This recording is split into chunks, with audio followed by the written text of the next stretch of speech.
Naturalisasi itu kita mau sesuai dengan kepentingan nasional dan kalau bisa berdarah Indonesia, itu prioritasnya. Supaya mereka punya merah putih. Karena dari beberapa pemain naturalisasi yang saya bicara dari hati ke hati, saya tidak bicara, oh ini langsung naturalisasi, nggak mau. Saya bawa mereka ke sini, kita diskusi, cocok, baru kita proses. Seminggu sebelumnya itulah batas pendaftaran untuk para pemain. Yang pasti kita kan usaha terus. Berkas belum ke Kemenpora berarti ya Bang? Apa? Berkas belum. Berkas, ada beberapa berkas yang harus kita siapkan. Yang kami siapkan memang belum kami submit ke Kemenpora. Yang dua sih udah. Tapi kan lagi krisis juga ya, jadi ya nunggu juga. Pemain yang akan dibawa oleh Bapak Erick Thohir, pemain-pemain pencarian dalam naturalisasi untuk menguatkan timnas Indonesia, sama ada senior, bawah 23, bawah 20.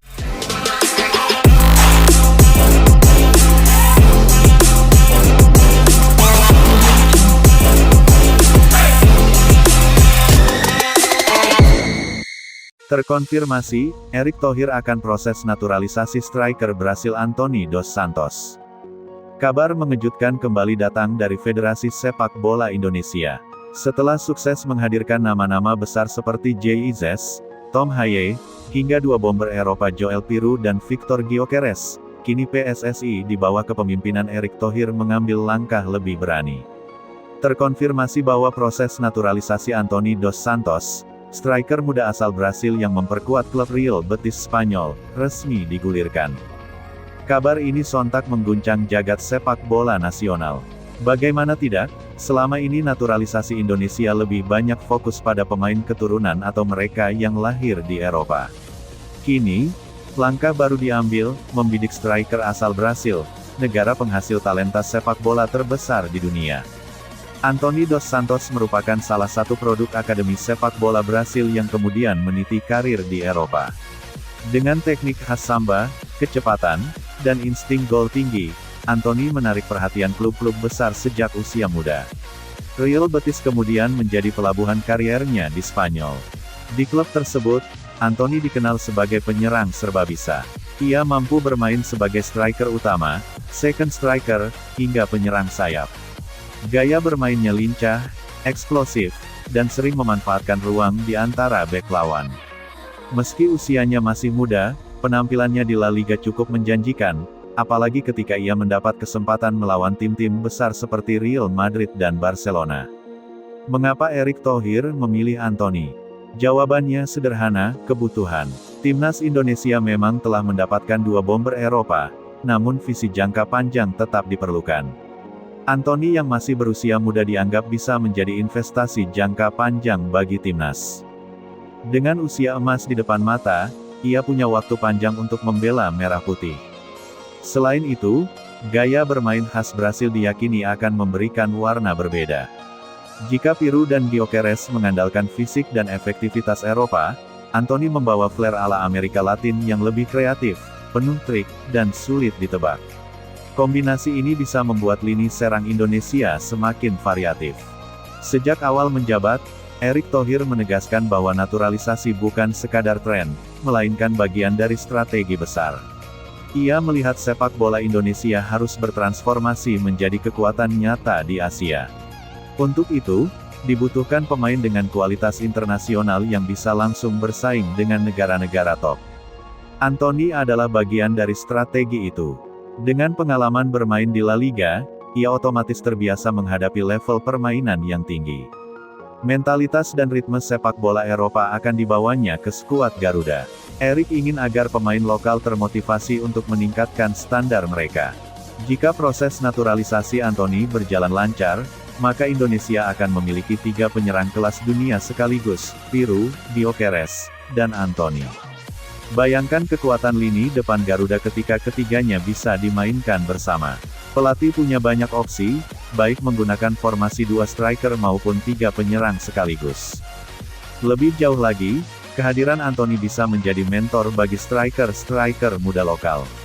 Nama-nama seperti Hoki Caraka, Sananta, atau Marcelino Ferdinand akan belajar banyak dari cara Anthony bergerak, mencari ruang, dan memanfaatkan peluang. Dampaknya tidak hanya instan, melainkan juga mempercepat proses generasi pemain Indonesia. Kabar naturalisasi Anthony Dos Santos segera menjadi sorotan.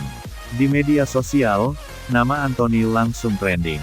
Banyak supporter menyambut positif, menyebut langkah ini sebagai terobosan besar.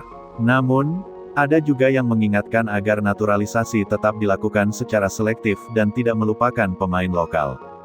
Euforia tak terelakkan. Supporter membayangkan bagaimana nantinya lini depan Indonesia akan diperkuat pemain La Liga. Antusiasme ini semakin besar karena Anthony bukan sekadar nama asing, melainkan sosok yang sudah terbukti tampil di kompetisi elit Eropa. Meski sudah dikonfirmasi, jalan Anthony menjadi WNI tentu tidak serta-merta mudah. Proses hukum harus dijalani, mulai dari rekomendasi DPR, keputusan pemerintah, hingga sumpah kewarganegaraan. Namun, melihat bagaimana cepatnya proses pemain-pemain sebelumnya, publik optimis Anthony bisa segera bergabung. Erick Thohir juga dikenal piawai dalam melobi dan menjalin komunikasi lintas lembaga. Hal ini membuat proses Anthony diperkirakan tidak akan menemui hambatan berarti. Jika semua lancar, Anthony bisa saja menjalani debut resmi bersama timnas Indonesia dalam waktu dekat. Jika waktu berpihak, Anthony berpeluang menjalani debut di ajang FIFA Matchday selanjutnya. Bayangkan atmosfer di stadion ketika Piru, Gyökeres, dan Anthony tampil bersama dalam satu lini serang. Supporter pasti memenuhi tribun untuk menyaksikan sejarah baru. Selain FIFA Matchday, Anthony juga diproyeksikan untuk memperkuat Indonesia di putaran keempat kualifikasi Piala Dunia 2026 zona Asia. Kehadiran striker La Liga tentu akan meningkatkan daya saing Garuda menghadapi tim-tim raksasa seperti Jepang, Korea Selatan, atau Arab Saudi. Indonesia selama ini dikenal mengandalkan permainan cepat dari sayap. Dengan Anthony, permainan akan punya dimensi tambahan. Karakter pemain Brasil yang gemar melakukan dribble, skill individu, serta kreativitas di lini serang akan membuat Indonesia lebih sulit ditebak. Anthony juga dikenal memiliki kemampuan mencetak gol dari luar kotak penalti. Sepakan jarak jauhnya bisa menjadi senjata ampuh menghadapi lawan yang bertahan rapat. Artinya, Indonesia tidak lagi hanya bergantung pada skema crossing atau serangan balik cepat. Jika jadwal debutnya bertepatan dengan pertandingan di Surabaya, bisa dipastikan kota ini akan kembali menjadi lautan merah putih. Supporter akan berbondong-bondong datang untuk menyambut Anthony. Mereka ingin melihat langsung bagaimana aksi striker La Liga yang kini resmi menjadi bagian dari timnas Indonesia. Atmosfer stadion akan semakin megah dengan koreografi, chant, dan teriakan dukungan. Debut Anthony diyakini tidak hanya menjadi pertandingan biasa, tetapi juga perayaan nasional. Dengan Anthony, masa depan timnas Indonesia terlihat semakin cerah. Di lini depan, Garuda kini memiliki kombinasi tiga gaya berbeda, kekuatan Eropa Utara dari Gyökeres, insting gol Belanda dari Piru, dan flair Brasil dari Anthony.